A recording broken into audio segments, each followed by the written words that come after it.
que es un día particular. El que no sabe, le contamos. Esta iglesia local, esta congregación, estamos contentos de festejar el aniversario número 44.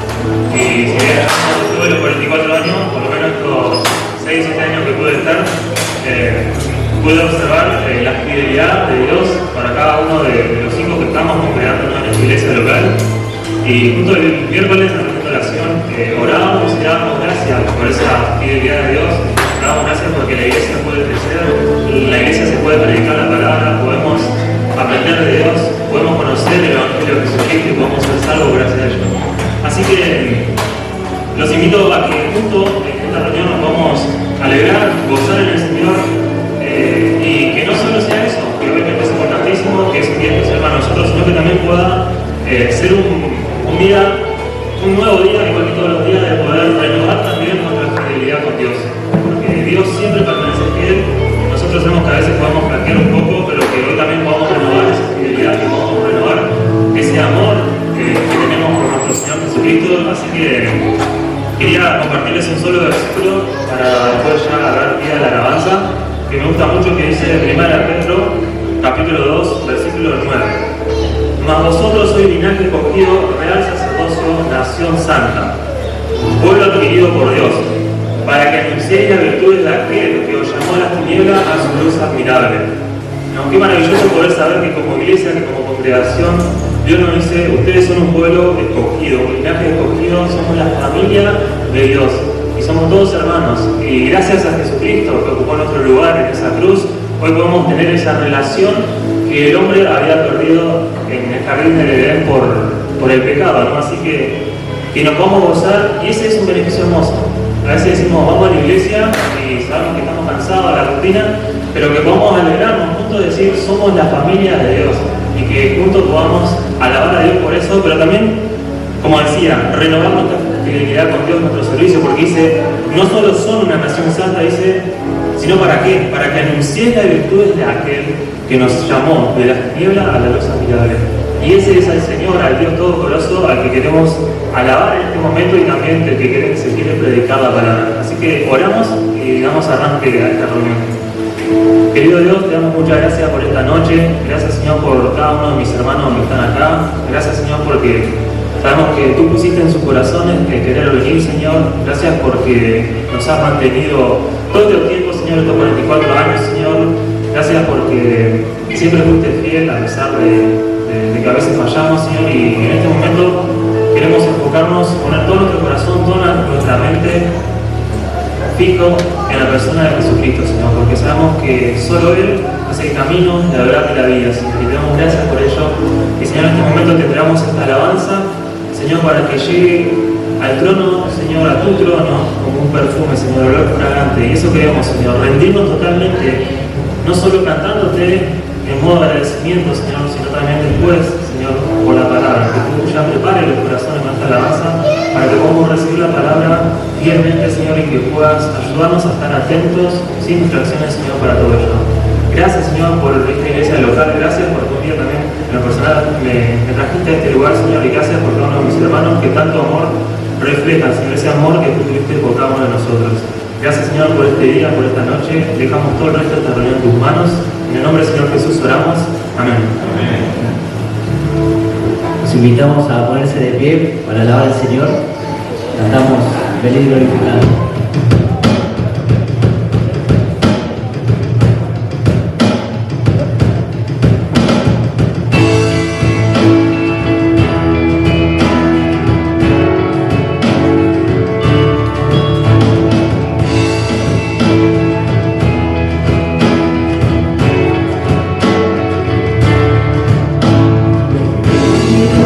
Glorificada Dios, el Padre del Señor.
nuestro Señor.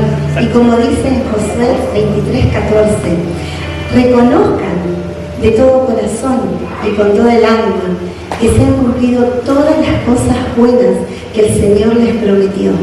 Ni una sola de sus promesas quedó sin cumplirse. Y creo que en estos años podemos decir amén.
Señor, y es por eso que con tanto gozo, con tanta alegría, Señor, en esta noche alabamos tu nombre, bendecimos tu nombre, Señor. Qué dulce y hermoso es estar en tu presencia con todos los hermanos unidos en armonía, Señor. Qué hermoso privilegio que tenemos, Señor, de ser tu pueblo escogido, como escuchamos en la palabra, Señor. Tú nos escogiste, tú nos apartaste, Señor, para un propósito mayor, para llevar tu palabra, para anunciar tu evangelio, Señor. Y esta iglesia, Señor, que cumple 44 años, Señor, anunciando, Señor, tu mensaje, anunciando, Señor, las buenas nuevas de salvación. Señor, tú has sido fiel. Tú has sido fiel sobre este lugar. Tú has sido fiel, Señor, a tu obra, Señor, porque fue idea tuya, Señor, que este lugar se levantara, que este ministerio se levantara, Señor, que esta casa se levantara, Señor. Hace 44 años estaba en tu corazón de que, Señor, a través de este pueblo, tu palabra sea anunciada, Señor, aquí en Crespo. Señor bendito todopoderoso, bendecimos tu nombre, te damos infinitas gracias, que realmente tu fidelidad nos siga abrazando, nos siga acompañando, Señor, por los años que tú decidas, Señor, que esto permanezca. Señor, la obra es tuya, Señor, la obra es tuya. Señor, solo somos administradores de lo que tú nos has dado, que realmente podamos honrar ese llamado que tú nos has entregado. Señor, que realmente tú podamos entregar nuestros dones, nuestras capacidades, Señor, todo lo que tú has puesto en nuestros corazones, para que tu palabra, Señor, siga anunciándose, Señor, sobre esta tierra. Señor, bendigo, Señor, a todos los que han pasado en estos 44 años, los que están y los que tal vez no están y dejaron su huella, pero seguramente han dejado, Señor, una hermosa herencia. Padre del cielo, gracias por esos obreros fieles, Señor, que han permitido que hoy esto aún continúe y seguirá. Señor, toda la gloria, toda la honra, Señor, sea para ti. Queremos seguir en este sentir, Señor. Queremos seguir adorando tu nombre. Que realmente nuestros corazones rebosen de gozo y de alegría, Señor, por lo que tú has hecho, por lo que haces y por lo que seguirás haciendo. Que podamos seguir cantándote con todas nuestras ganas y con todo nuestro corazón, porque solo tú, Señor, eres digno. En el nombre poderoso de Jesús, amén y amén. Sigamos cantando con toda nuestra alma.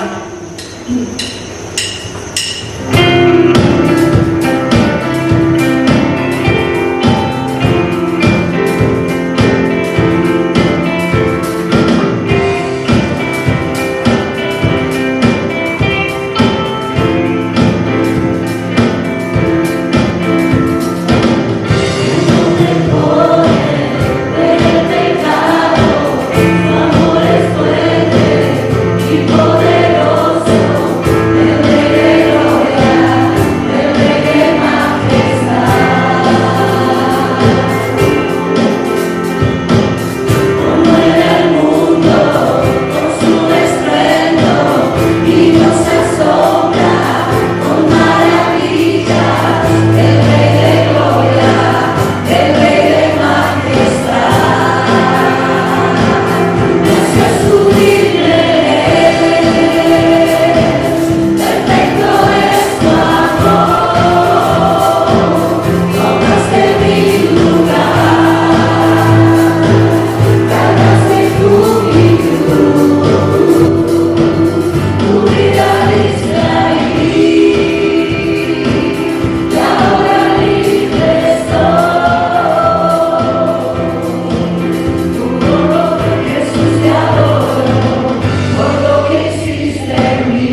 Señor, confesamos que toda gloria sean dadas al Cordero de Dios, al inmolado, a Jesucristo nuestro Redentor, a Jesucristo nuestro Salvador, nuestro intercesor. Padre, glorificamos tu nombre en esta noche como hermanos. Glorificamos el santo nombre de Jesucristo, Señor. Y recordamos esa gracia redentora, esa gracia salvífica que vino a nosotros un día para darnos salvación, para abrir nuestro corazón, para abrir nuestro entendimiento. Padre, gracias porque podemos exaltarte con libertad, podemos expresar nuestro corazón en la alabanza, podemos cantar tu palabra. Señor, te pido que estas verdades se afiancen cada día más en nuestros corazones como familia, que podamos vivir para la sola gloria de Jesucristo, para la sola gloria de Dios. Señor, ayúdanos a vivir vidas que glorifiquen el nombre de Cristo. Es necesario que nosotros menguemos, pero que Cristo sea exaltado en medio nuestro. Padre, te glorificamos, te agradecemos, y que tu nombre sea santificado, Señor. Venga tu reino y hágase tu voluntad, así como es en el cielo, en la tierra, porque tuyo es el reino, tuya es la gloria, tuyo es el poder, tuya es la alabanza, tuya es la riqueza, tuya es la adoración, Señor, tuya es la soberanía, tuyo es todo el poder, en el nombre de Jesucristo nuestro Rey. Amén. Bueno, damos nuevamente las gracias por cada uno. Muchísimos hermanos que se han disculpado por no poder venir en este día, o por viaje, o por enfermedad, o por, no sé, situaciones de la vida. Pero estamos aquí por la gracia de Dios, como cantamos recién, estamos muy agradecidos a Dios. Antes de que voy a pedir a Nico que tenga una oración, voy a contar algo y después voy a orar yo también por este hermano, por Daniel, que va a predicar. Déjame contarles algo. Si cumplimos aquí 44 años, bueno, porque algo había nacido antes, ¿sí? Nació de un hermano que se llamaba Ricardo, con su esposa Margarita, tenían alrededor de 32 años aproximadamente. Por casualidad llegan a la ciudad de Crespo, y eran creyentes desde Córdoba, por casualidad, por trabajo concretamente, comienzan a reunirse en una casa y allí comienza lo que es la obra del Señor. Ricardo nunca se había parado básicamente a predicar el Evangelio o enseñar la palabra desde un púlpito. Sin embargo, con la palabra en la mano, en su hogar, se fundó lo que hoy diríamos es esta congregación. ¿Sí? Breve, te cuento que después pasaron muchos hermanos y la verdad que nombrarlos a todos sería una cosa interminable, ¿no? Nada más que quiero decirte algo que pensé en esta semana. Y estaba tratando de, y quisiera mirarlos a cada uno, porque yo soy uno de los más viejitos de la congregación. Está mi madre, que es más anciana, ¿no? Pero no me escucha bien en este momento, está entretenido. O quizás hay otros hermanos que quizás de aquella data, pero algo que me gusta es valorar a cada uno de mis hermanos que están aquí, cómo el Señor te alcanzó por su gracia, porque gracias a Dios puedo conocer de cada uno, mirarte a los ojos y decir, hey, el Señor te alcanzó en aquel tiempo, pude ver los cambios. Y así como fue Dios obrando en todos nosotros por su gracia y su gran amor, ¿no? Su gran misericordia. Y realmente esto es bendición. Y queremos alcanzar a muchos más. Y por eso seguimos, porque Dios es fiel. A pesar de que nosotros somos infieles, tenemos errores, ¿qué les Dios, ¿no es cierto? Tenemos errores, tenemos muchos problemas, y la vida cristiana va en eso, ¿no? Entre momentos de esplendor y a veces momentos de dureza, donde uno a veces no sabe para dónde ir, o de dudas, pero Dios es fiel, nos anima, nos alienta, y así es que seguimos adelante en esta batalla de la vida cristiana, ¿no? Querido hermano, felicitaciones. Mírense, por favor, si no quiere, mírense un poquito, que querían ponerlo así. Si se quieren tomar, mirá, vamos a hacer una cosa. Hagamos de esto del partido de fútbol. ¿Viste lo que hacen en el entretiempo? ¿Qué hacen? ¿Toman un poquito de agua? Bueno, sírvanse agua fresca si quieren, ahí tienen para servirse. Quiero que esto sea un momento de compartir en lo que hicimos en alabanza, en lo que hacemos en presentarnos delante de Dios en oración, en gratitud, en comunión, y también en que la palabra de Dios pueda calar en nuestra vida y producir esos cambios que necesitamos, ¿no? Bien, oramos al Señor. Nuestro Dios y Padre Celestial, te alabamos y te damos gracias porque en esta tarde, en esta noche podemos reunirnos a celebrar. Y cuántas cosas, Señor, celebramos. Señor, sin duda celebramos 44 años de historia. Sin duda celebramos, Señor, el trabajo, la dedicación, la entrega de muchos a lo largo de estos años. Sin duda celebramos, Señor, el compromiso de aquellos que quizás hoy ya no están, pero que, como escuchábamos en la primera parte, han dejado marcas, han dejado senderos, han dejado, Señor, su impronta en este trabajo que se realiza en esta ciudad. Pero, Señor, sin duda celebramos también el compromiso de esta iglesia local. Sin duda celebramos, Señor, también el trabajo que se está realizando en esta iglesia local a lo largo y a lo ancho, Señor, de la localidad, sabiendo, Señor, de que sin duda se celebran años, pero qué bueno poder celebrar trabajo, celebrar conquistas, celebrar vidas. Sin duda, Señor, celebrar nacimientos que a lo largo de este año tú has permitido que personas conozcan de Cristo. Pero, Señor, por sobre todas las cosas, celebramos tu gracia, tu misericordia y tu fidelidad en estos años. Porque sin ella, Señor, habría sido imposible llegar hasta donde se ha llegado. Sin tu gracia, Señor, en vano podríamos hacer algo, porque cuánto, Señor, hay en nuestro historial, cuánto, Señor, hay en nuestra agenda de cosas que no te agradan, pero tu gracia es mayor. Señor, sin tu misericordia, pero sin tu fidelidad, Señor, como decía Norberto recién, Tú eres fiel aún cuando nosotros le somos infieles. Gracias, nuestro Dios y nuestro Padre, por cada vida de esta congregación. Gracias, Señor, por cada hermano, por cada hermana, por cada siervo, Señor, que dedica tiempo en la obra. Pedimos tu bendición. Señor, tú has de recompensar a cada uno conforme al trabajo.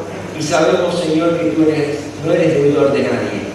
Y que aún, Señor, cada detalle, cada servicio, cada hora dedicada, cada sudor, cada dinero, cada tiempo, cada esfuerzo, Señor, tú has de recompensar, porque tú eres fiel. Gracias, Señor, te damos por esta iglesia, te adoramos y alabamos y disfrutamos, Señor, de este tiempo de disfrute juntos.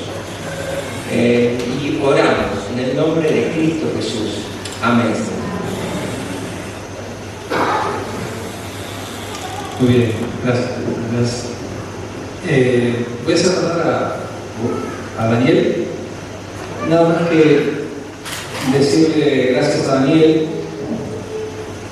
de compartir ahora, decirte, bueno, que te aprecio mucho por la amistad que hemos tenido cada momento. Este es uno de mis hermanos que a veces ya nos hablamos, compartimos las tristezas y las alegrías y muchas cosas que pasan en la obra del Señor, ¿no? Así que gracias, Daniel.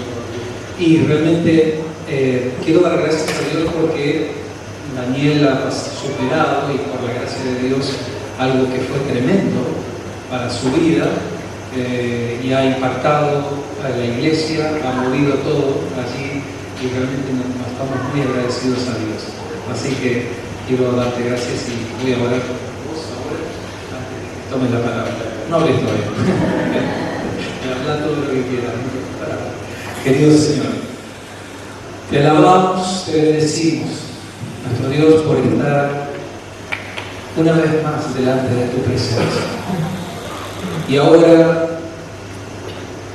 al abrir tu palabra, Señor, que nuestros corazones puedan recibir de esta agua viva, de esta semilla, de este alimento, nuestro Dios, para que caiga en buena tierra, para que produzca frutos, para que tu palabra, Señor, transforme todo lo que necesitamos cada uno transformarlo. Señor, conformarnos a la imagen de Cristo a través de la palabra de Dios, a través de tu Espíritu Santo, Señor.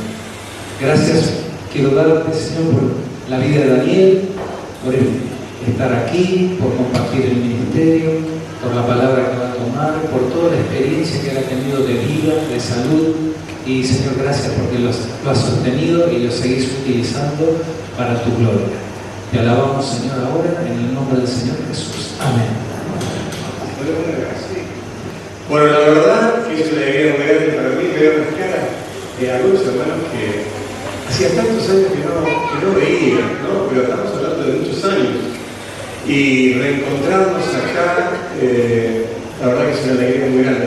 Hablando con Gustavo de un congreso de médicos que compartimos en Córdoba, una cosa realmente muy linda, y los campamentos con Carlitos, ¿te acordás, Carlitos? Adolescencia, guitarrero, y bueno, tantas cosas lindas que han pasado aquí en el parque. Ha sido una bendición y una iglesia, y visitarles desde adolescente o joven, cuando veníamos al campamento, ¿quién está libre? Es decir, martes, jueves, ¿quién está libre? Y a predicar en la iglesia. Así que muchas veces las hermanas nos prestaban ropa y podíamos estar en el culto. Una alegría muy grande. Hermano querido, 44 años no es poco. Dios se toma mucho tiempo para hacer cosas. Para nosotros a veces parece que es mucho. Para Dios un día es como 1000 años, 1000 años como un día. Pero en 44 años pasan muchas cosas. Pasan muchas cosas. Yo le decía a Jorge hace un ratito charlando que, bueno, tengo ya 6 nietos y 2 de cada uno de mis hijos, y ellos están sirviendo al Señor junto con nosotros. Y bueno, sí, nos damos cuenta que pasa el tiempo y vamos cuenta que pasa el tiempo cuando vemos a los hijos cómo van creciendo. Pero al mismo tiempo vemos que Dios se toma mucho tiempo para hacer cosas. Estaba pensando recién, cuando Dios llama a Abraham, por ejemplo, le da la promesa de que su descendencia se bendita a todas las naciones de la tierra, él tenía 75 años, para darle un hijo, pero 25. Nosotros quisiéramos ver las cosas ya, ¿no es cierto? Dios hace las cosas de forma bastante diferente a nosotros, ¿no? Y cuando Dios quiso formar un pueblo, hace entrar a Jacob con 70 personas. Y entra a Egipto. Y nos dice, y formar un pueblo, ¿cuánto yo? 430 años. Y que Dios se toma su tiempo para hacer algunas cosas. ¿Por qué? Porque si iba a conquistar la tierra prometida, necesitaba formar un pueblo. Y con 70 no iban a ir a pelear contra los cananeos, ¿verdad? Entonces, entre el llamamiento a Abraham y el cumplimiento de la promesa, ingresando a Josué con todo el ejército y demás, 600 años. Entonces, toma su tiempo para hacer las cosas, ¿no? Y también en nuestra vida, a veces nosotros pensamos, queremos que obre de una forma instantánea, que pasen cosas rápido, y bueno, y se toma su tiempo para hacer cosas. Lo que pasa es que cuando Dios está obrando, en el paso del tiempo, nosotros nos vamos embebiendo en una historia de la cual somos parte. Y aquí la iglesia en Crespo ha sido parte de la historia, de cosas lindas, de cosas tristes que hemos vivido, pero nos hemos entramado con la iglesia, ¿no? Y podemos recordar, y la iglesia pasa por nuestro ADN, y somos parte de todo esto, y eso es algo realmente maravilloso, ser parte de la historia de Dios en la obra aquí. Así que nos vamos a iglesia, tenemos los saludos de la Iglesia Centro Comunidad Cristiana, que en este momento estamos divididos en tres partes.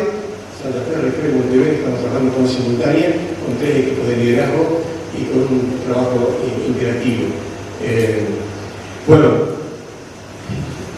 ¿de qué sentí en mi corazón que tenía que compartir con ustedes? Y el Señor puso en mi corazón un pasaje que podemos encontrar en las Escrituras, la carta a los Efesios, en el capítulo 4.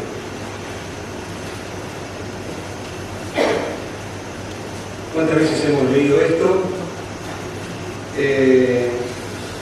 Del 1 al 6. Y vamos a reflexionar sobre el andar digno del cristiano y la unidad de la iglesia. Dice Efesios 4:1: yo pues preso en el Señor, os ruego que andéis como es digno de la vocación con que fuisteis llamados, con toda humildad y mansedumbre, soportando con paciencia los unos a los otros, solícitos en guardar la unidad del Espíritu en el vínculo de la paz. Un cuerpo y un espíritu, como fuisteis también llamados en una misma esperanza de vuestra vocación. Un Señor, una fe, un bautismo, un Dios y Padre de todos, el cual es sobre todos, por todos y en todos. Que Dios bendiga su palabra a cada una de nuestras vidas. Es interesante esta carta escrita por el apóstol Pablo desde la cárcel, ¿no? Y como él se inicia aquí, dice: yo pues preso en el Señor, ¿no? Otro día a la vez, aquí yo preso en la cárcel. Otro día, aquí yo preso por el imperio romano. Acá él dice: yo preso en el Señor. Entonces, fíjese cómo asocia al Señor con la historia de su vida actual, ¿no? Entonces, cuando él lo asocia, dice: yo estoy en la cárcel unido al Señor. El Señor está aprobando que yo esté en la cárcel en este momento. El Señor, mientras yo estoy en la cárcel, me está acompañando en esta experiencia que me está tocando vivir injustamente por ser un fiel hijo de Dios. ¿Notamos eso?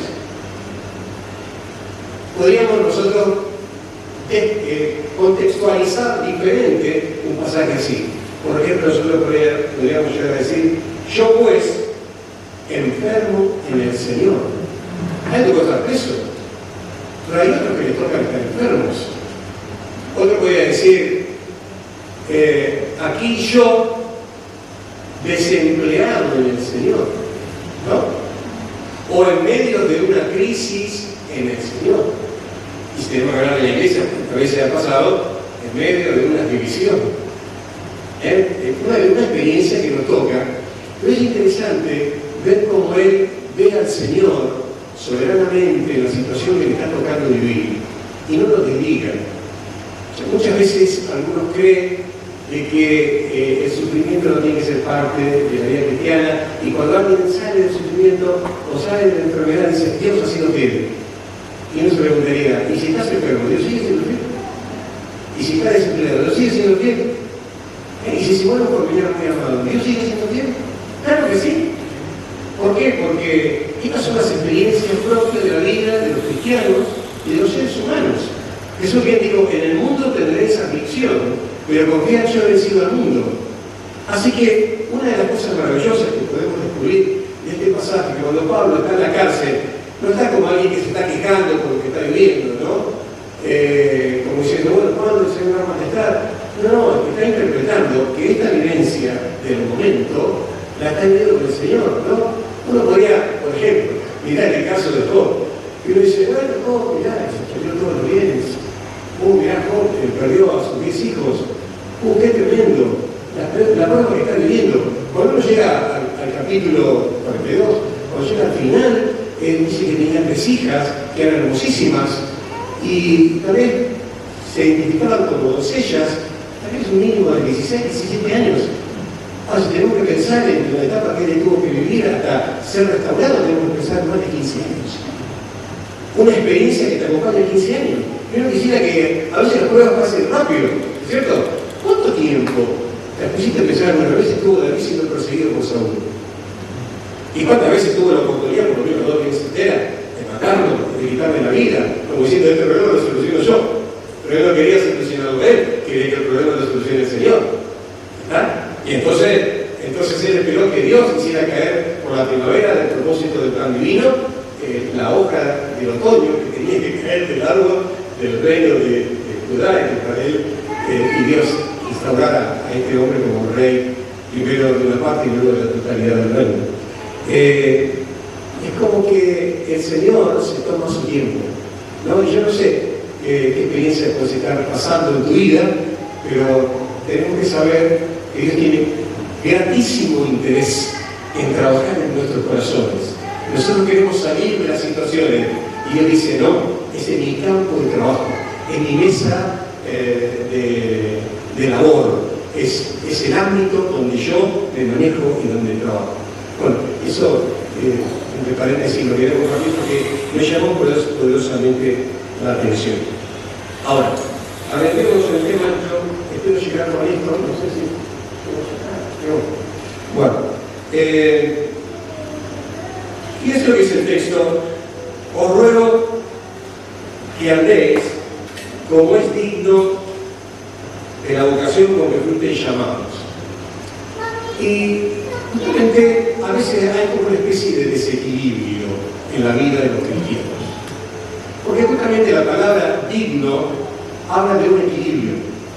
Es decir, hablando en criollo, está diciendo, el que dice que es cristiano debe ser cristiano, tratar como cristiano. Ese es el criollo de Pablo. El criollo de Juan, en su primera carta, el que dice que permanece en él, debe andar como el alubo, ¿no es cierto? Entonces, cuando usa la palabra digno, está hablando de algo que es referencial a otra cosa. Entonces, si alguno fue llamado, debe andar de acuerdo a cómo fue llamado. Y a veces, tal vez, el desbalance, el desequilibrio en la vida de muchos cristianos se da, o sea, ese desbalance se da porque lo que sucede es que no se comprende realmente lo que significó el llamado. Y algo muy importante en la vida de un cristiano, para que tenga una respuesta, digamos, valedera, potente, permanente en la vida, es saber de dónde ha sido sacado, ver nuestra condición. Ahora, una de las cosas que debemos de la reforma, por ejemplo, que hemos estado recordando el 1 de octubre, es el reconocimiento de la depravación total, como les hablamos, la depravación radical del hombre. El estado del hombre que por sus propios medios no quiere buscar a Dios. Romanos capítulo 3 dice, no hay quien busque a Dios. Eso es la escritura, no hay quien busque a Dios. ¿No? La escritura dice, no hay quien busque a Dios. Y cuando se nos habla del hombre, el hombre está muerto.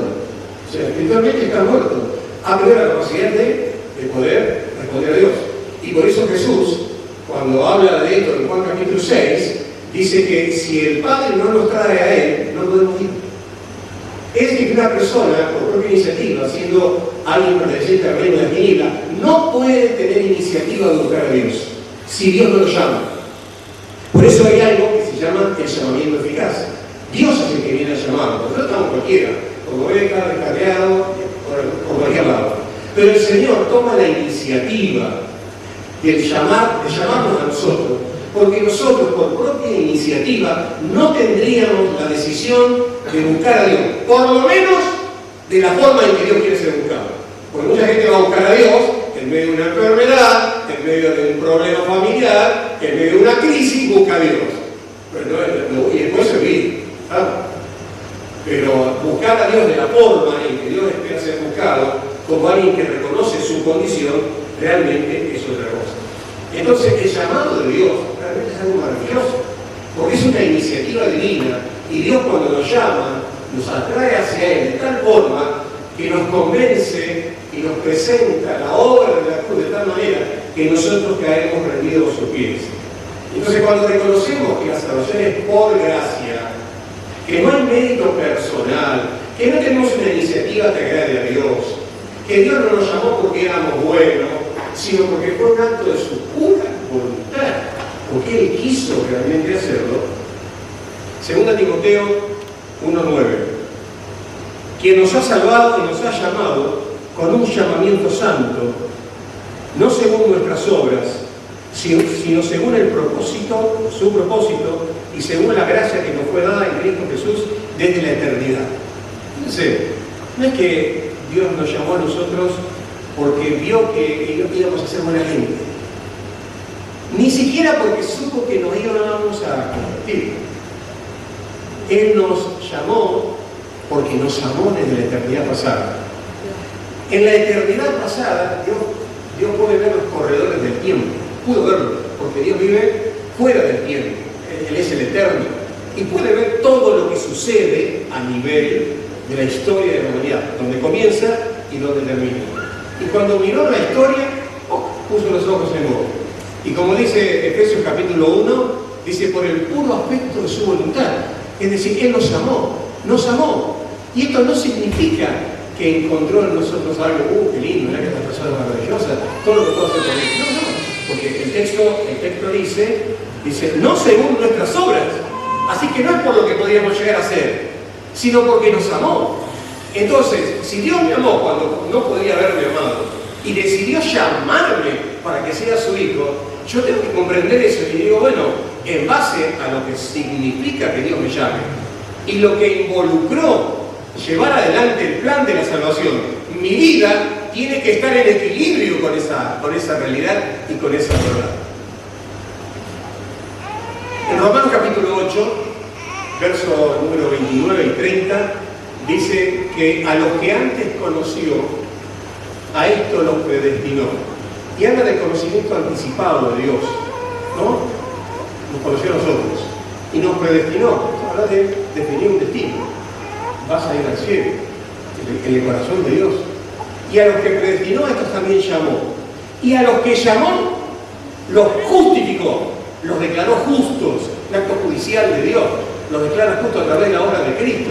Y a los que justificó, a estos también glorificó. ¿Qué significa esto? Que Dios ya, para Dios, nuestra glorificación es un acto totalmente ya resuelto y del pasado.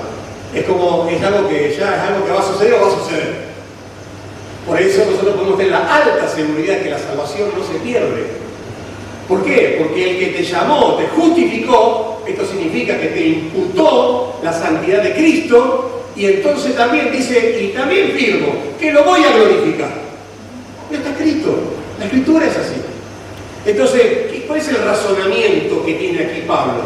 Si Dios hizo esto, que Dios te llamó con un llamamiento santo, diferente, te apartó para que seas su hijo, entonces, realmente lo que tenés que hacer es vivir como es digno del Señor. Vivir a la misma altura de ese llamamiento. Y bueno, por ahí nos encontramos con este dilema, ¿no? Antes se decía, pocos pero buenos, se decía, ¿no? Se decía, bueno, estamos procurando hacer cosas bien, qué sé yo, y son la iglesia cristiana siempre una minoría. Yo recuerdo iba a un colegio religioso, medio pupilo, y después todos los bolsitos en Santa Fe, y cuando había un evangélico ahí, o sea, una persona rara, eso ya no pasa más, porque hoy los cristianos evangélicos a nivel latinoamericano son una fuerza impresionante, es una iglesia popular, hoy es popular, y como la iglesia católica, en un sentido, ¿no? Entonces, esto significa que al ser popular hay cristianos y no cristianos, por ejemplo, y hay cristianos de todo tipo, y se ha diluido o licuado el tema de la fe. Y la globalización ha hecho que se permee la vida de la iglesia, y sin que nos demos cuenta, hemos incorporado, no solamente prácticas, pero hemos incorporado formas de pensar que son propias del sistema mundo, o parte del sistema cultural en el cual estamos imbuidos. Y bueno, y las practicamos y andamos, ¿no? Entonces, por ejemplo, podemos mencionar que, bueno, el hedonismo, por ejemplo, ¿no? Voy a mencionar porque quiero enfocarme más en otro tema, pero lo menciono. Esto de que el placer por el placer mismo. O sea, no hay que sufrir en la vida. Así que, por favor, Norberto, para el domingo que viene, aire acondicionado acá para todos, volvemos a hacer la conferencia. ¿No? Entonces, porque tiene que ser de esa forma. Tiene que ser de esa forma. Alfombra para el domingo que viene. Porque me dijeron a mí en Alemania, en casa de alemanes no se usan zapatos. Así que primero que vinieron en Alemania le hicieron sacar los zapatos, ¿no? La cosa hace daño. Entonces andamos todos ahí. ¿No? El tema de del hedonismo, ¿no? Entonces cuando un cristiano sufre dice, pobrecito, mirá, o se dice, ¿qué habrá hecho? O mirá lo que está pasando. Y yo dice, es que no es que está pasando algo malo. Yo estoy trabajando en su vida y todo lo que le sucede está bajo mi control. Aún la enfermedad más grave que uno pueda estar pasando. Cuando Dios decide que una célula maligna se reproduzca en otra célula maligna y así se forma un crecimiento, digamos, exponencial de células malignas, no es que esto se salió de control y dice, oh, mira, se enfermó Daniel, ¿qué vamos a hacer? Se enfermó Carlos, se enfermaron. No, es algo que Dios dijo, doy permiso. Y si lo genera Satanás, da permiso. Y si lo genera la propia biología, y si lo somatizamos, es decir, nosotros, por nuestros miedos y nuestras angustias, vieron que dice que el 90% de las enfermedades nacen de un sentimiento, de una emoción. La persona que tiene miedo va a terminar enferma, ¿no? Entonces hay que tener mucho cuidado con lo que uno piensa, porque uno después lo somatiza. Entonces, aún nosotros mismos podemos ser generadores de propias enfermedades. Y Dios lo puede librar, como también no lo puede librar. Porque dice, no, porque esta enfermedad me sirve para trabajar sobre el corazón de esta persona. Porque una de las cosas que quiero sacarle, por ejemplo, es el miedo. Y usa eso para trabajar sobre tu vida y fortalecer tu fe. Dejarte solo. Solo, vayamos a la oración, todo lo que quieras. No hay cosas que a veces las tengo que pasar solo. Cuando tengo que pasar solo, no es tan agradable, ¿no es cierto? Estar solo viviendo una experiencia donde vos solamente sentís los dolores y todo lo demás. Pero entendés que Dios allí está, ¿no? Acompañando y trabajando en tu corazón. Él está.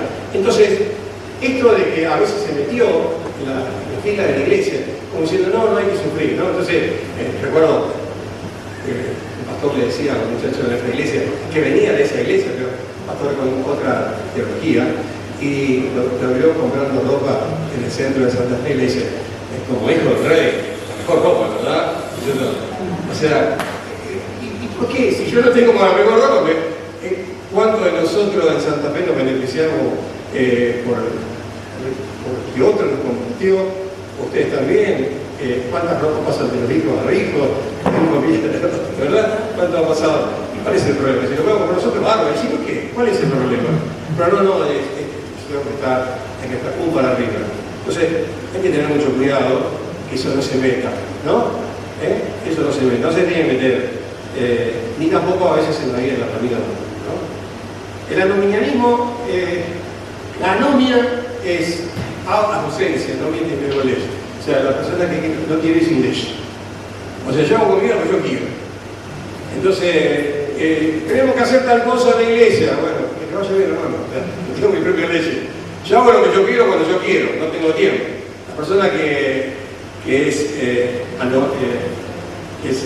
se vuelca al anomianismo es como que se autogobierna, ¿no? Como que quiere hacer la suya. Y hermano, una de las cosas que nosotros tenemos que aprender en la vida cristiana es vivir bajo autoridad. La persona que no sabe vivir bajo autoridad no puede nunca ser llamado por Dios para ser una autoridad en ningún lado. Porque el que no supo obedecer no sabe mandar, ¿no? Entonces, es muy importante que los hermanos entendamos de que hay ciertas cosas que no se nos ocurren a los pastores. Es decir, le tenemos que hacer tal cosa, tenemos que venir a la reunión de oración, hoy tenemos los días de ayuno, vamos a estar clamando al Señor. Bueno, sí, no, yo no, qué sé yo. No, entendemos que Dios está guiando a los siervos de Dios. Entendemos que Dios está guiando a los líderes de la iglesia y que ciertas actitudes de rebeldía de parte de nosotros son actitudes de rebeldía contra el Señor. Y la persona a veces se autoengaña pensando, no, pero yo con el Señor tengo una relación personal y con la iglesia y que no me mandoneen mucho porque me cambio de iglesia. Descartable la iglesia. Pastor descartable, iglesia descartable, todo así, ministerio descartable. Dejo, si me echan mucho, dejo todo. O sea, tengo mis propias leyes. Bueno, eso es una cosa que causa mucha tristeza a los pastores. Pero el hermano que sigue ese camino, lamentablemente, va a terminar muy bien. ¿Por qué? Porque el Señor, el Padre al hijo que ama, ¿qué hace? Lo disciplina. Así que tarde o temprano le va a venir un chilito, porque tiene que aprender a obedecer. Es muy importante, no dicen leyes, ¿no? Bueno, por ejemplo, yo quisiera algunas cosas más así de pasada. Todo lo que debe ver con el esteticismo, ¿no? La hermana sea la más linda del mundo, el hermano sea el más lindo del mundo, el más guapo, ¿no? Como dice, esté lo mejor posible, físicamente, estéticamente y todo lo demás. Pero el problema está cuando eso pasa a ser lo más importante en la vida, que la belleza externa, como en el tiempo de Pablo. Claro, el tiempo de Pablo en la rica tenía oro, plata, el tiempo de Pedro. Entonces dice, no, las mujeres no se vistan combinados ostentosos, con oro, con plata. Bueno, hoy sale mucho tener algo de oro y de plata, ¿no es cierto? Entonces, por ahí, qué sé yo, una retocadita por ahí que uno se pueda hacer, una clínica estética y demás, está todo bien, está todo bien. Pero cuando la única preocupación de una persona es parecerse bien o estar bien, y la vida interior está raquítica, peucha, y ahí hay un problema. Entonces vivimos en una sociedad muy estética, donde la imagen es muy importante, cómo me ven, cómo me presento a la sociedad, qué perciben de mí. Entonces, bueno, cuidado, tratemos de estar lo mejor posible para el Señor y para la gente. ¿Estamos? Para tu esposo, para tu esposa, para tu novio, para tu novia. Pero esa no es la verdadera transformación que Dios quiere hacer en nuestra vida. Mi hijo tiene un centro estético. Y mi esposa que está ahí, que es la secretaria que hace todo el turno, hacen todo el trabajo de depilación, la hacen esculturas, ¿cómo se llama? Bueno, ya hacen todo, ¿no? Pero van hombres, mujeres, hasta nenas de 10 años se quieren hacer, ¿no? De todo, va gente bien mayor, hacérselo, quieren hacer, está todo bien, pero juntamente con eso, hermano, no descuidemos la belleza interior que nace de un corazón piadoso, un corazón piadoso. Bueno, ¿qué hablar del exitismo? Es otra cosa también metida, ¿no? Está bien tener éxito, claro que está bien, que te vaya bien en tu trabajo, en tus estudios, claro que está bien. Ahora, ¿cómo medimos el éxito? O sea, ¿a qué le llamamos éxito realmente? Y entonces hay una hermosa pregunta para un debate, ¿no es cierto? Le podemos decir así, ¿cuál fue el éxito de Juan el Bautista? En la cárcel le cortaron la cabeza. ¿Algo habrá de hecho? ¿Cuál es el éxito de Jesús? Hasta la cruz y hasta la tumba. Mirá, solo quedó, la madre solamente estaba al lado. Ese es el éxito, ¿no? O sea, de acuerdo a los cánones. Y Satanás, una de las cosas que quiere hacer es que nosotros los cristianos adoptemos conceptos de éxito del sistema. ¿Qué le propone a Jesús? vos tenés que usar tus poderes para ti mismo. Transformos a bien en mal. Entonces, todos tus recursos para satisfacción personal. Entonces, vas a ser una persona sano, vas a tener todo, no te va a faltar nada, ¿no? O le dice, tirate del pináculo del templo y todos van a ver que vas a tener fama, ¿no? Ese es el éxito que él propone. Y si me adorás y me rendís culto, bueno, escuchame, vas a tener ese reconocimiento y vas a tener poder, vas a tener una posición. Y es la forma en que Satanás propone que la gente tenga el éxito, y todos van detrás de eso. Milton Legrand dice, yo siempre quise ser una persona famosa. O sea, eso es lo que buscó y eso es lo que tuvo. Ahora, los cristianos, el éxito de los cristianos es hacer la voluntad de Dios. Sea conocido o no sea conocido. Termine en un lugar oscuro o esté arriba de una plataforma llena de luces. Pero es donde Dios quiere que él esté. Como Pablo le decía a los ancianos de Éfeso, allí en Mileto, con tal que acabe mi carrera con gozo. Una de las cosas hermosas de la vida, querido hermano, es que el último día de tu vida vos estés contenta y contento de haber vivido como viviste. Terminar bien la vida es una de las dichas más grandes del ser humano. ¿Y qué dice Pablo? El ministerio es recibir el Señor, lo que Dios te mandó a hacer. Y lo que Dios te mandó a hacer no es solamente lo que puedas hacer dentro de la iglesia. Vos tenés que ser, tal vez, el mejor patrón, el mejor doctor, el mejor psicólogo, el mejor ingeniero, la mejor enfermera, la mejor mamá, el mejor papá, porque eso también es ministerio. Porque Pablo enseña en Colosenses que a Cristo el Señor servís cuando hago lo que tengo que hacer. Y si vos sos un buen papá, déjame decir, yo tengo seguir, si sos un buen abuelo, si vos sos una buena esposa, estás sirviendo al Señor. Y eso también es un ministerio. Como lo es en la iglesia, barrer, limpiar, predicar, liderar, ayudar, visitar. A veces hemos como santificado muy ministerialmente el tema de lo ministerial. Y cuando uno hace lo que Dios le pidió que sea y que haga, ese fue el éxito. Y el éxito va a ser confirmado en el cielo cuando Él diga, bien buen siervo y fiel, en lo poco has sido fiel, en lo mucho te pondré, entra en el negocio de tu Señor. Bueno, y menciono esto así de pasada, lo que es el narcisismo. Este Dios que se miraba en el resplandor del agua y se enamoró de ese vino. Qué bella persona que soy, se cantó el agua y se murió. Qué hermoso que soy. Y tenemos una cultura global, que ensalza el amor hacia uno mismo. Tratar de mostrarse, de ser egocéntrico, ¿no? Y bueno, creo que las redes sociales han ayudado muchísimo a esto.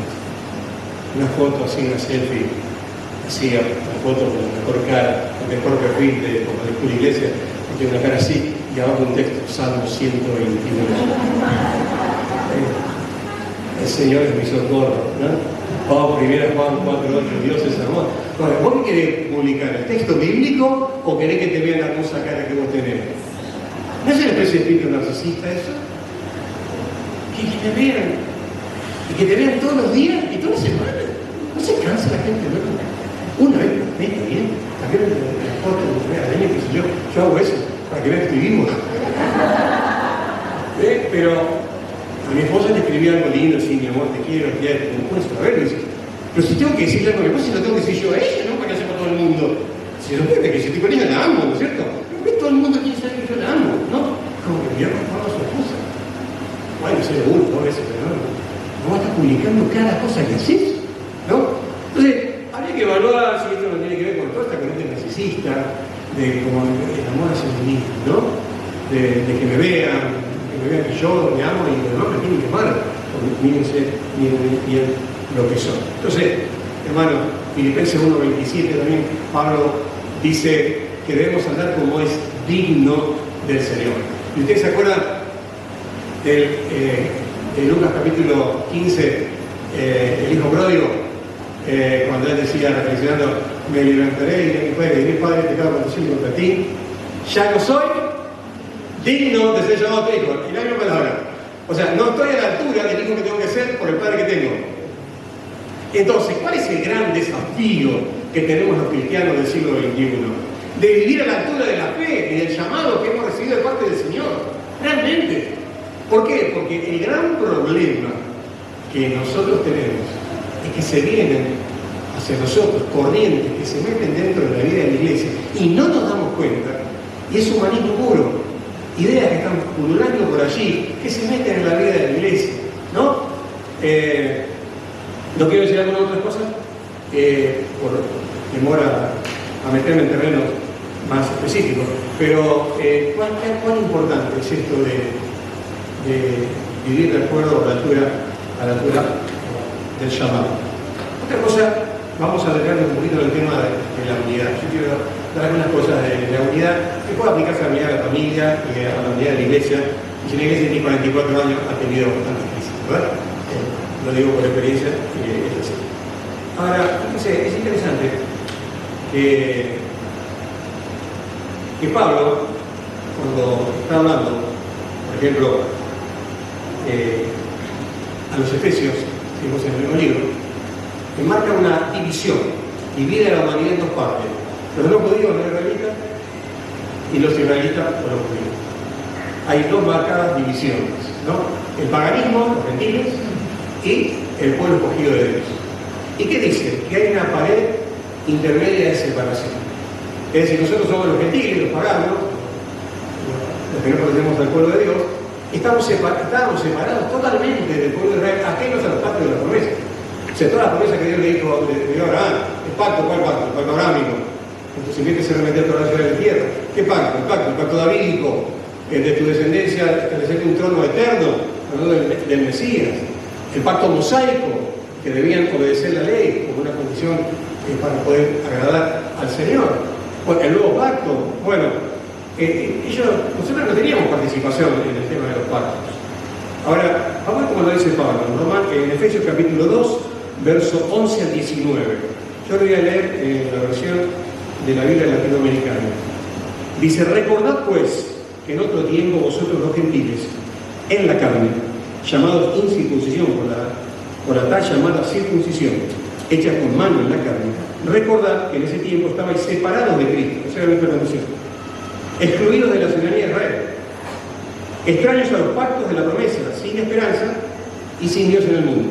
Pero ahora, ahí está el cambio, en Cristo Jesús, vosotros, que en otro tiempo estabais lejos, habéis sido hechos cercanos por la sangre de Cristo, porque Él mismo es nuestra paz, que de ambos pueblos hizo uno, derribando la pared intermedia de separación, aboliendo en su carne, en su sacrificio, la enemistad que había entre las dos partes, la ley y los mandamientos expresados en ordenanzas, que no será contrario, para crear en sí mismo, en Cristo, de los dos, un nuevo hombre, estableciendo así la paz, para reconciliar con Dios a los dos en un solo cuerpo. No tengo que hablar de un hombre, ahora habla de un cuerpo. ¿Por medio de quién? La cruz. Habiendo dado muerte en ella a la enemistad de los dos cuerpos, de dos partes. Y vino y anunció la paz a vosotros que estabais lejos. Y paz a los que estaban cerca, los judíos. Porque por medio de él, los unos y los otros tenemos nuestra entrada al Padre en un mismo espíritu. Así pues, ya no sois extranjeros ni extraños, sino que sois conciudadanos de los santos y miembros de la familia de Dios. Así que se habla de que somos un pueblo, de que tenemos un cuerpo y que tenemos una familia. Entonces, esto se hizo posible gracias a la obra de Cristo, ¿no? Y fíjense una cosa interesante, y es que la cruz de Cristo rompe el muro, o sea, rompe el muro. Y ahora ya no hay dos pueblos. Todo aquel que se convierte llega a formar parte del cuerpo de Cristo. Fíjense ustedes, de los dos pueblos hizo uno. Entonces, en el cuerpo de Cristo estamos todos unidos. Abolió las enemistades. Y está hablando acá de la Iglesia Universal. ¿Te das cuenta? Esta es la Iglesia Universal. La Iglesia Universal tiene bandería, está compuesta por todos los creyentes de todos los tiempos que se unieron a Cristo a través de la fe y el arrepentimiento. Y se convirtieron en hijos de Dios. Estamos unidos. Entonces, en la Iglesia Universal no existen divisiones. La oración de Juan 17, que sean uno, como tuvo Padre en mí, que ellos sean uno de nosotros, se cumple en la Iglesia Universal. Evidentemente, no se ha podido cumplir en la Iglesia terrenal o en la Iglesia local, porque es otro ambiente. Por supuesto, se debe trabajar para que eso suceda. Por eso se dice que ese tipo de unidad hay que guardarla, no hay que crearla. Cristo ya la logró a la unidad. O sea, no tenemos que decir, Señor, unido. No, ayudarnos a guardar la unidad. Esa es la correcta forma de orar. Ahora, entonces, ¿qué es lo que hizo el Señor? Lo que hizo el Señor es, en Él, en Cristo, unir a todos en un solo cuerpo, para que se rompan todas las enemistades, ¿no? Fíjense lo que dice Efesios 3, 1 al 6. Dice, por esta causa yo, Pablo, prisionero de Cristo Jesús, por amor de vosotros los gentiles, si en verdad habéis oído de la dispensación de la gracia que me fue dada para vosotros, que por revelación me fue dado a conocer el misterio, tal como antes os escribí brevemente, en vista de lo cual leyendo podréis comprender mi discernimiento del misterio de Cristo, que en otras generaciones nos dio a conocer a los hijos de los... No se dio a conocer a los hijos de los hombres, como ahora ha sido revelado a sus santos apóstoles y profetas por el Espíritu. A saber, ¿qué cosa? Que los gentiles son coherederos y miembros del mismo cuerpo, participando igualmente de la promesa de Cristo Jesús mediante el Evangelio. O sea, ahora se participa todo de lo mismo, ¿no? Cosa que antes realmente no sucede. Las 4 actitudes para abordar la unidad. Vamos a decir, en la iglesia realmente se puede aplicar también en la familia. En el vínculo de la paz. O sea, la paz es lo que se huele de las cosas también. Usted entra a veces en una casa o entra a una iglesia. Por ejemplo, Christian Schwab, este alemán que estudió todo el tema del crecimiento de la iglesia, él dice que una de las síntomas del crecimiento de una iglesia es cuando toda la gente se ríe. Cuando toda la gente se ríe, ¿quién está cómoda? Entonces uno dice a la esposa, está todo contento. Pero cuando hace algún chiste, se ríe una parte y la otra no se ríe. ¿Qué está pasando? Entonces, la paz, el vínculo que nos une, la paz, ese ambiente que tanto anhelamos en nuestra familia, pasa en el matrimonio, pasa en la familia, pasa en la iglesia, se percibe esa paz. Y para lograr esa paz, que logró Cristo en la Iglesia Universal, dice aquí Pablo, se necesitan 4 actitudes. 4 actitudes, muy rápido para que no se me duerme ninguno.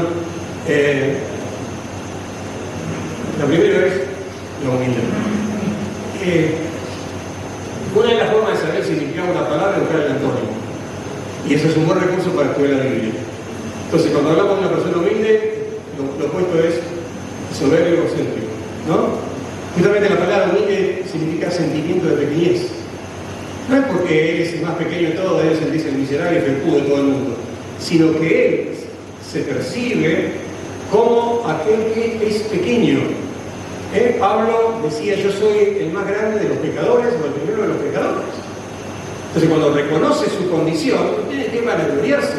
Y si en algo se podía vanagloriar, el Señor le dio un aguijón en la cama. Es amado de uno para que ande más o menos regularito, le manda alguna cosita como para que ande mejor. Hay gente que anda mejor con problemitas que si anda sin problemitas. ¿No? Entonces un problemita, ahí andamos, ni mal ni bien. Ahí andamos, ¿no? Bueno, la persona humilde, Jesús decía, aprendid de mí que soy manso y humilde de corazón. Pablo decía, en Romanos capítulo 12, verso 13, el hermoso contexto que tenemos en el pasaje, decía, ninguno tenga más alto concepto de sí que el que deba de tener, sino piense así con cordura, conforme a la medida de fe que Dios le repartió a cada uno. Piense así con prudencia, con cordura, con ecuanimidad, con realismo, ¿no? ¿Por qué? Porque no se crea más que los demás. Dicen los que saben de psicología, no hay tanto como que muchos se sientan de menos. Lo que más hay es que muchos nos sentimos de más, ¿no? Y es como que nos miramos así. Por eso Pablo, en 1 Corintios capítulo 10, verso 24, dice, ninguno busque su propio bien, sino el del otro. O como dice en Filipenses capítulo 2, considerar a los demás como superiores al mismo. Es considerarlo. No es que necesariamente la otra persona es superior a mí, tal vez no es superior a mí. ¿Por qué? Porque tal vez económicamente yo estoy mejor, o porque tal vez yo académicamente he logrado algunos estudios que la otra persona realmente no pudo. Pero yo lo debo considerar como si fuera. Ese es el punto. Porque cuando uno considera a una persona que es superior, ¿cómo la trata? ¿Cómo la trata? ¿Cómo trata a la directora de la escuela? ¿Cómo trata, no sé, al intendente? Bueno, acá, no sé cómo se trata el intendente de acá, todo depende, ¿no?, de la magnitud del pueblo. Me acuerdo que yo fui a Río Primero a predicar en la serie de conferencias y justamente yo tenía la misma fisonomía en la cara del intendente. No, entonces, como salimos en televisión, no, entonces, che, que pastor, tiene la misma cara que vos. No, una cosa impresionante, ¿no? Entonces, claro, ya el comentario en todo el pueblo de Río Primero, todo el pueblo, ¿no? Todo el pueblo. Y llamaba Hugo, Don Hugo, le decía. O sea, no conocían, el pueblo te conocen, saludos a los hijos, no hay protocolo, evidentemente no está arriba del caballo, bueno, se supone. Y como es, y me acuerdo que terminé la conferencia, yo estaciono con mi auto en la IPF, en la ruta 19, ¿no? La ruta 19, y viene el taller y me dice, ¿cuánto le cargo, Don Hugo? Vamos a ver. Yo digo, bueno, y le dije, me hay cobrando en la municipalidad. Llená el tanque nomás. Qué bueno que tuvo eso, ¿no? Qué bueno que tuvo eso. Pero fíjense cómo me trataba, porque consideraba que yo era intendente. ¿Te das cuenta? ¿Te das cuenta? Entonces, ¿cómo trataríamos a los demás si los consideramos superiores? No solamente la gente que se para de nosotros. A un anciano en la iglesia, no estoy hablando solamente de los pastores, no de un anciano. ¿Cómo tratar a un anciano? Un tipo que se pone blanco, que termina grande, que hay que contar con la historia de su vida. Escuchala, aprender. Él tiene mucho para enseñarnos a nosotros. Y nadie lo escucha, por eso quiere hablar. A los niños, ¿cómo los tratamos? Guacho, amigable, interactivo. Date una soga, también venir a la iglesia para tratar de tenerlo. Es terrible. Bueno, ese es. ¿Cómo te relacionas con el chico? El amor, el cariño. Bueno, en las relaciones de la iglesia, la unidad realmente es algo muy importante. Y si uno tiene esta actitud, vamos a abordar la unidad. La unidad. La otra cosa importante es la mansedumbre. Y la mansedumbre, justamente esta virtud, alguien la denominó la fuerza controlada. El manso no es una persona, pero los mansos por eso. El manso no es una persona débil, sin carácter. Le falta personalidad, es muy manso. Jesús dijo, aprender de mí que soy manso. O sea, y carácter no le faltaba, ¿no? Carácter no le faltaba para enojarse. Entonces, una persona mansa es una persona que tiene autocontrol. Es decir, se puede enojar y puede generar divisiones en la iglesia, y puede pelear y puede increpar, pero no lo hace. Porque respeta a Dios y respeta a la persona y se autocontrola. Dice, tiene dominio propio. Muchas de las divisiones, una cosa que nos asombra, antes decíamos con dolor, lo decían los santos. Una iglesia se forma por división o por planificación. ¿No? Nosotros, yo soy parte de un proyecto de planificación y creo que esa es la única forma en que bíblicamente una iglesia debe reproducirse. Pero hoy, realmente, muchas iglesias se siguen reproduciendo por desacuerdo. ¿Qué le ponen un moñito? No, sentimos al Señor, ir a otro lugar, denos la bendición, si es posible se toman una foto, está todo bien, todo el paz, pero se van y están en otra cosa totalmente diferente, ¿no? Y es una forma de división encubierta, pero es una división. Entonces, y eso tiene que ver, ¿qué pasa con el tema del autocontrol? De esperar los tiempos del Señor, de que la iglesia nos encomiende, que la iglesia nos apoye, que nos impongan las manos, como dice Hechos capítulo 13, que haya una aprobación de nuestro ministerio, de nuestro liderazgo, y no que no, yo no estoy de acuerdo, aunque es una iglesia. Santa Fe, no sé qué pasa acá, porque usted tiene miles de iglesias, ¿no? En un momento, no sé si sigue siendo ahora, era la ciudad con mayor porcentaje de iglesias por cantidad de habitantes en el país. En un momento yo supe eso, ¿no? No sé si ahora será así, si es más o menos. Pero en Santa Fe es impresionante, ¿no?, lo que sucede. Y dentro de nuestras filas, y cualquier iglesia es padrina. O sea, después dice, yo tengo cobertura.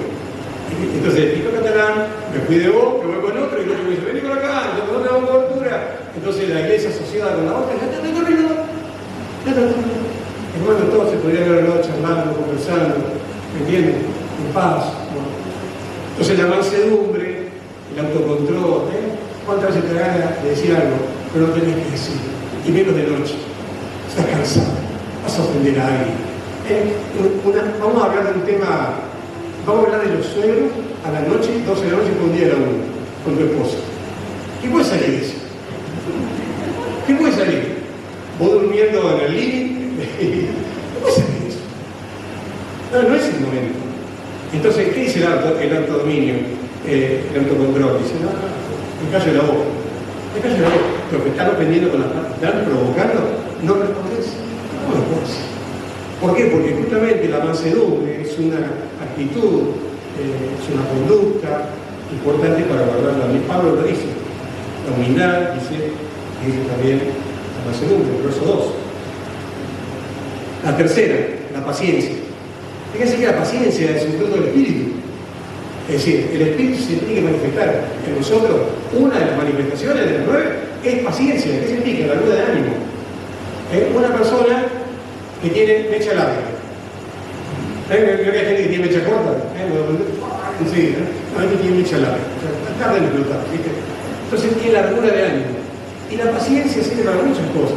Porque la paciencia, de verdad es la palabra paciente. Él es un paciente del doctor. ¿Por qué? Porque hace 30 años que está con el dolor ¿no es cierto? En la cintura. Es un paciente, se banca la enfermedad, el enfermo.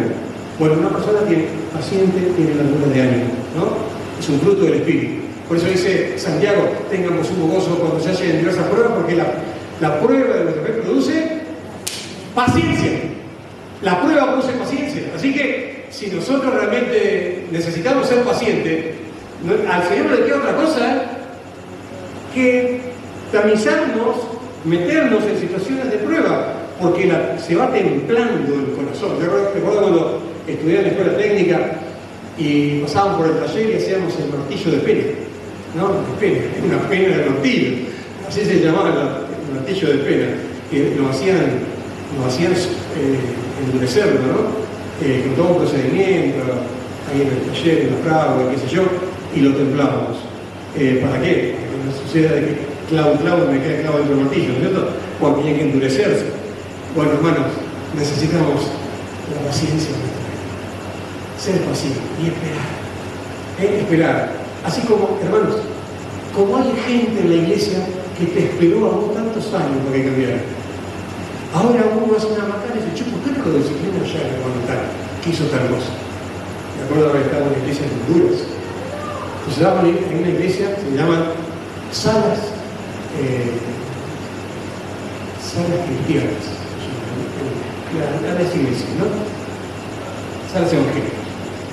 Y entonces entramos ahí, el pastor le dijo, ¿y estos bancos qué son? Dice, estos bancos son para los hermanos que no vienen a la cena del Señor. El próximo domingo tienen que sentarse ahí. Bueno, y te lo dice con orgullo. Vamos a tener que agregar muchos bancos, ¿no? Fíjese, ¿no? Entonces, hermano, hay gente que necesita un proceso. En vez de poner reglas y normas en la iglesia, dediquémonos a trabajar sobre el corazón de la gente. Enseñémosle con el ejemplo. Si vos querés que la gente no falte a la iglesia, nunca falte a la iglesia. Si vos querés que los niños de la iglesia aprendan que a la iglesia no se falta, y menos el domingo, a no ser que estés enfermo, o te pasó un tren por tu casa y te rompió la cabeza, vos tenés que estar ahí. Es más, me acuerdo que en nuestra iglesia, yo le decía ayer a los hermanos, le decía, en nuestra iglesia, cuando yo iba, en la primera iglesia me convertí, tenía 15 años, se llega la reunión de la cena del Señor a las 8:30 de la mañana. El tormento era eso, ¿no? Y tenía que viajar una hora, así que imagínense para estar a las 8:30, lo que tenía que hacer. Y yo me propuse, desde adolescente, no solo no faltar, sino no llegar tarde. No llegar tarde. Entonces, qué importante que sea, ¿no? Para la vida de la iglesia, ¿no? Y seamos pacientes con los hermanos, vuelvo a este punto. Así como fuimos pacientes con vos, ser paciente con los demás hermanos. Porque ellos también tienen su periodo de crecimiento. Y amor, dice el verso número 2, con paciencia los unos a los otros en amor. Y fíjense, acá es interesante la palabra que se usa. La palabra que se usa aquí no es eros, está en la Biblia, porque fíjense, el amor erótico es una buena egoísta que siempre está esperando algo del otro. O sea, yo quiero amar a una persona porque me va a brindar una satisfacción. El amor filos es un amor que está en la Biblia, pero también es un amor de ida y vuelta. O sea, yo te quiero y vos me querés, somos amigos. Está bueno eso. Pero el amor ágape no es un amor de ida y vuelta. Puede serlo, pero no debe ser la motivación. Yo amo aunque no me ama. Dios me amó, pero no, digamos, como un acto de su pura voluntad. Yo respondí o no respondí al amor de Dios. Entonces, la práctica del amor en la vida de la iglesia es realmente algo muy importante, porque ese es el tipo de amor que habla Pablo, ¿no? El amor que debe existir entre los hermanos. El amor ha sido derramado en nuestro corazón. Tenemos la capacidad de amar como Dios ama. Romanos 5:5. El amor debe ser algo que debe guardar realmente, guardar la unidad de la iglesia. Concluyo con esto. ¿Cuáles son las bases de la iglesia? Y la iglesia, según Pablo, tiene 7 bases. Solamente las menciono. La primera base de la iglesia que él menciona, la primera base de la iglesia es el Espíritu Santo. Y se mencionan, justamente aquí, Pablo menciona, las tres de las 7 bases, y en las bases de la iglesia, de la unidad de la iglesia, está la operatoria del Espíritu Santo, la operatoria y la obra del Señor, y la obra de un Dios y Padre, ¿no? Entonces la unidad puede ser posible porque Dios está como trino Dios obrando en la vida de la iglesia. El Espíritu Santo es aquel que nos llamó, es aquel que vive en el templo de nuestro cuerpo, es aquel que vive en el edificio de la iglesia, el edificio espiritual de la iglesia, y es aquel que nos ha sellado para la redención, ¿no?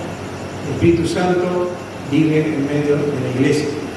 El Señor Jesucristo, que murió por nosotros, y a quien nos sometemos y reconocemos y adoramos y recordamos cada domingo. Y un Dios y Padre. Fíjense qué interesante esto del Dios y Padre. Sobre todos, por todos y en todos. Sobre todo habla de su soberanía. Vos tenés un Padre que gobierna los destinos y la historia de tu vida. Nada de lo que te suceda pasa a estar bajo su control, absoluto. Está sobre todo, ¿no? El Señor está por encima de la iglesia y por encima de la vida de sus hijos. Por todos, se tiene privilegiado. Cuida la vida del pastor, como cuida la vida del hermano más bonito de la iglesia. Es un Padre de todos y por todos. Y otra cosa, es en todos. En todos. Dios también obra en nuestra vida interior, ¿no? Y cuántos de nosotros necesitamos sentirnos amados, sentirnos hijos, sentirnos acompañados en los distintos momentos de nuestra vida. Y bueno, el Señor hace esa obra. Y otra cosa que menciona es un cuerpo. ¿Qué cuerpo? El cuerpo de Cristo. Cristo tiene una sola iglesia, compuesta por los verdaderos creyentes de todo el mundo y de todos los tiempos. 1 Corintios 12:13 dice que todos fuimos bautizados en un solo cuerpo por el mismo Espíritu. Este es lo que se llama, este es el bautismo del Espíritu Santo. El bautismo del Espíritu Santo no es una segunda gracia. Esta es la única gracia que hemos recibido. Cuando te convertiste, fuiste unido a Cristo. Y al convertirte a Cristo y unirte a Cristo, te uniste a un montón de hermanos. Vos sos mi hermano porque vos estás unido a Cristo, porque yo estoy unido a Cristo. Entonces hay un solo cuerpo en el cual fuimos bautizados, y de lo cual también hacemos memoria cuando una persona se bautiza, que es sumergida en el agua. ¿Qué más dice? Una esperanza, ¿no? Dice que la parte de escatología, la parte del porvenir en la Biblia ocupa entre el 25 y el 30% de la Biblia. En la década de los 90 se hablaba mucho sobre escatología y sobre los eventos futuros, pero hoy rara vez se está escuchando hablar en los púlpitos sobre la esperanza, sobre cómo es el cielo, cómo va a ser el cielo, qué va a pasar, ¿no? Y bueno, es muy importante que estemos preparados porque hay muchísimas corrientes teológicas que tienen diferentes posiciones. Y nuestras iglesias tienen una posición fijada al respecto, como iglesias premilenialistas, ¿no es cierto? Algunas premilenialistas y algunas premilenialistas y dispensacionales, algunas son premilenialistas. Pero es importante que hablemos del futuro, hermano. En el cielo no existe más el sufrimiento. En el cielo Dios enjuaga toda lágrima. En el cielo la gente no se enferma, no existe la farmacia. En el cielo la gente no llora. Y nosotros necesitamos hablarle a nuestra gente de la eternidad. Tenemos que hablarle a los ancianos de la iglesia de la esperanza. Tenemos que hablarle de eso, porque nuestra verdadera vida no es esta. Esta es la antesala nuestra. Nuestra vida real estará en los cielos, cuando estemos con el Señor, pero no de alma y espíritu. Cuerpo, alma y espíritu, cuando exista también la resurrección y se complete la obra de la redención, ¿no? Así que tenemos una sola esperanza, de estar con el Señor para siempre. Y tienes otra cosa, una fe. Una fe. ¿Qué es una fe? Un sistema de creencias, una misma doctrina, una misma declaración de fe. No hace referencia aquí justamente a estamos hablando de la fe, de la práctica de la fe, sino del conjunto de creencias, de lo que creemos. Y es muy importante para la unidad de una iglesia que tengamos una posición tomada y creamos lo mismo. Puede haber cosas, algunas diferencias, pero esencialmente pensemos realmente lo mismo. Usted escuchó hablar una vez la teología del dominio. Es una posición postmilenialista, que saben que los postmilenialistas creen que Cristo reina después del milenio. Pero el milenio ya lo estamos viviendo, según ellos. O sea, Cristo reina en la tierra a través del Papa de la Iglesia y es un reino espiritual. La teología del dominio dice que la Iglesia tiene que tomar posesión del mundo y controlar todos los espacios de poder del mundo. La intendencia, como con el gobernador, el presidente de la nación, todos los puestos de poder, ¿no? Bueno, eso tuvo un gran auge en el siglo XX, hasta que vino la Primera Guerra y Segunda Guerra Mundial. Cuando vieron que, digamos, que todo fue para peor, eso cayó. Pero ahora se retomó. Ustedes se pueden ver muchos de los escritos que hay y de las personas que predican y demás, en algunos canales, hablan de justamente de que tenemos que tomar acá como hijo del rey, a reclamar lo que el Señor, por nosotros, es como que vamos a establecer el reino del Señor en la tierra, ¿no? Así. Entonces, la iglesia tendrá que tener posiciones con respecto al tema. Hace algunos años atrás, ustedes saben que existe la iglesia cristiana LGTB+, ¿no? Saben que existe la Biblia de cada concilio, la Biblia LGTB+, ¿no?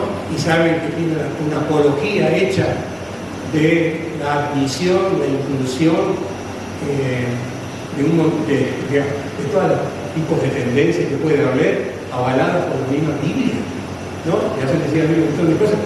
Ustedes saben que en Córdoba hay una iglesia LGTB, en Córdoba, que la líder principal en la iglesia de una hermana en nuestras iglesias, de mi edad, yo conocí en Dean Pune, cuando era predicar, que todavía era soltero, y hoy es la líder pastora de esa iglesia, e iban cosas, personas que consideran que Dios las acepta tal como están.